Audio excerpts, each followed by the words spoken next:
শেষ জামানায় সফল হওয়ার কয়েকটা পথ বলে দিচ্ছি। 1 নাম্বার, আপনাকে জ্ঞান অর্জন করতে হবে। কোরআন হাদিসের সাথে সমসাময়িক যত জ্ঞান আছে সব অর্জন করতে হবে, এটা 1 নাম্বার। জ্ঞান নাই, আপনি শেষ জামানায় টিকতে পারবেন না।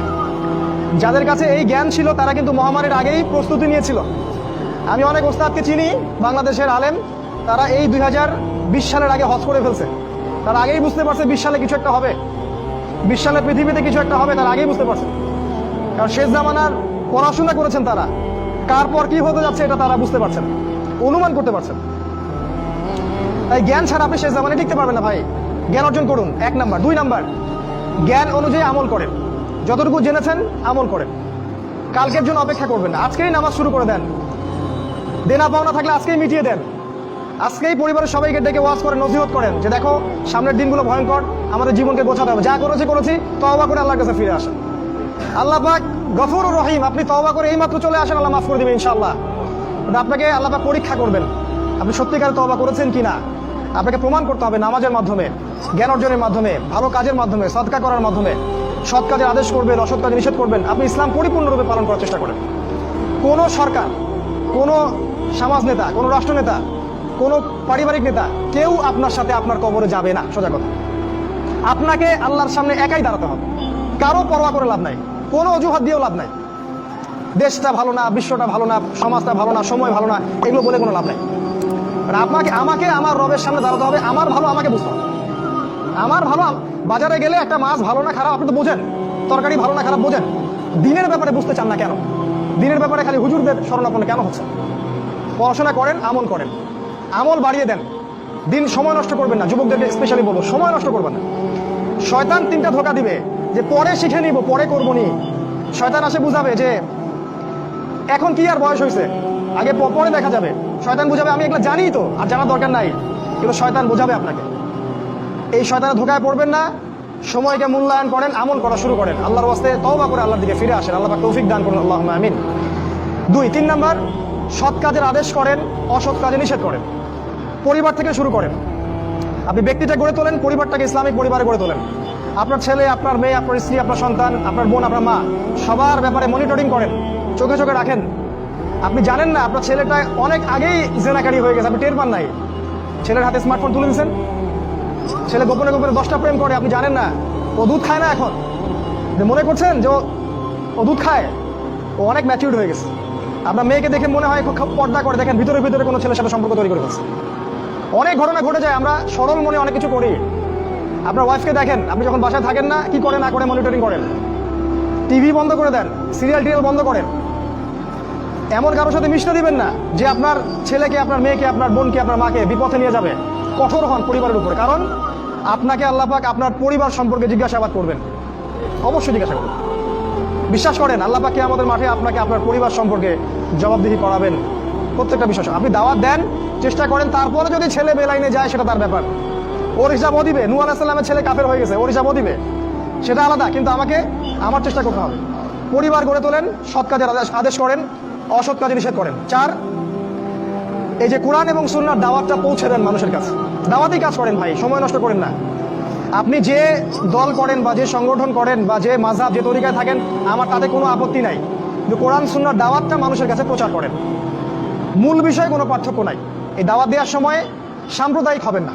সবাই আমার দলে আসো, আমার দলে ফর্ম পূরণ করো, না হলে দাওয়াত হচ্ছে না, এমন দাওয়াতের দরকার।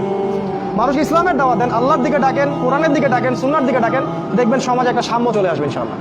দাওয়াতি কাজ করেন, বেশি বেশি কোরআন সুন্নাহর দাওয়াতি কাজ করেন। 5 নাম্বার, অর্থ সম্পদ যা আছে এগুলোকে কাগজের টাকায় রেখে দিবেন না। আমার নসিহত, হয়তো বুঝতে পারছেন না, মাথার উপর দিয়ে যাচ্ছে কথা, কিন্তু পরে বুঝবেন। টাকা পয়সা যা আছে এগুলোকে ব্যাংকে কাগজের টাকার মধ্যে রেখে দিবেন না, কারণ কাগজের টাকা সামনে আর থাকবে না। লিখে রাখেন, কয়েক বছর পরে দেখতে পারবেন সমস্ত টাকা হয়ে যাবে ইলেকট্রনিক। খালি পাঠাবেন, ইলেকট্রনিক মানি, মানে আপনি টাকা ধরতেও পারবেন না, পকেটে রাখতেও পারবেন না, খালি জানবেন আমার অ্যাকাউন্টে এত টাকা আছে। এই পুরো ব্যাংকিং সিস্টেমটা পড়ে যাবে, থাকবে না। বিশ্বাস না হলে লিখে রাখতে পারেন, এই পুরো ব্যাংকিং সিস্টেম পড়ে যাবে, কাগজের টাকা থাকবে না। কি করবেন তাহলে?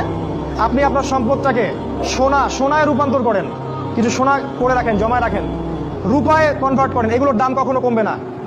100 বছর পরেও সোনার দামই থাকবে। তো 10 বছর পর আপনার 10 লাখ টাকার মান 10 লাখ টাকা থাকবে না, দাম পড়ে যাবে, আপনি সম্পত্তি হারাবেন। এইভাবে তারা সারা বিশ্বকে লুট করছে, এই কাগজের টাকা দিয়ে তারা সারা বিশ্বকে লুট করছে। এটা বুঝবেন না, পরে বুঝবেন। আচ্ছা শুনে রাখেন, আর কি করতে পারেন? গবাদি পশু ব্যবসা ইনভেস্ট করেন।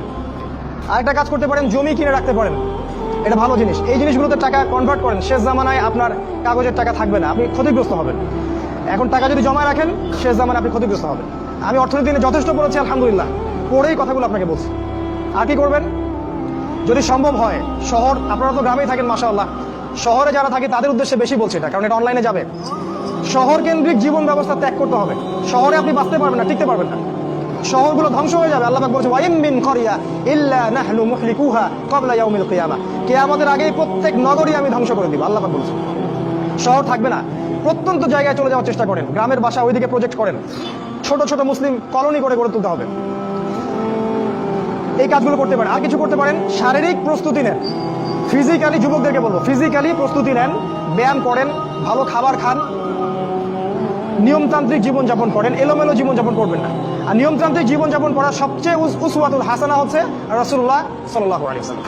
উনার সুন্নাহ মাফিক জীবনযাপন করেন, আপনি ভালো থাকবেন। কারণ সামনের দিনগুলোতে আরো ফিতনা বাড়বে এবং আমাদের এই যুব সমাজের এবং তার পরবর্তী প্রজন্মের শারীরিক অবস্থাকে নষ্ট করে দেওয়ার জন্য অগণিত খাবার বাজারে ছেড়ে দেওয়া হয়েছে, যেগুলোর মধ্য দিয়ে অসুস্থ হয়ে যাবে। তাই রাসূলের পদ্ধতি অনুযায়ী জীবনযাপন করেন, ভালো খান, ফ্রেশ জিনিস খান, ব্যায়াম করেন, শারীরিক প্রিপারেশন নেন, আপনি ভালো থাকবেন ইনশাআল্লাহ। এই কাজগুলো আপনাকে ইনশাআল্লাহ শেষ জামানায় বাঁচতে সাহায্য করবে। আর সর্বশেষ যেটা নাসিহা, সেটা হলো যে ইসলামের জন্য, ইসলামকে ভালোবেসে আপনার জান থাকলে জান দিয়ে, মাল থাকলে মাল দিয়ে, সময় থাকলে সময় দিয়ে, শ্রম দিতে পারেন শ্রম দিয়ে, বা মেধা আছে মেধা দিয়ে দিনের জন্য কিছু করেন, দিনের কোনো খেদমত করে যান। এই কাজগুলো পরকালে আপনার জন্য সদকায়ে জারিয়ার মাধ্যম হবে ইনশাআল্লাহ। মানুষ যখন মারা যাবে তার আমলনামা বন্ধ হয়ে যাবে, সাদাকায়ে জারিয়া খোলা থাকবে, নেক সন্তান খোলা থাকবে, এবং যে জ্ঞান আপনি মানুষকে শিক্ষা দিচ্ছেন, উপকারী জ্ঞান, সেটা আপনি কবরে শুয়ে শুয়ে পাবেন ইনশাআল্লাহ। তাই ইসলামের জন্য আপনার জান, আপনার মাল, আপনার সময়, শ্রমগুলোকে ব্যয় করুন। আল্লাহ পাক আমাদের সবাইকে দিনের জন্য কাজ করার তৌফিক দান করুন, আল্লাহুম্মা আমিন। এবং শেষ জামানাকে বোঝার এবং পড়াশোনা করার তৌফিক দান করুন।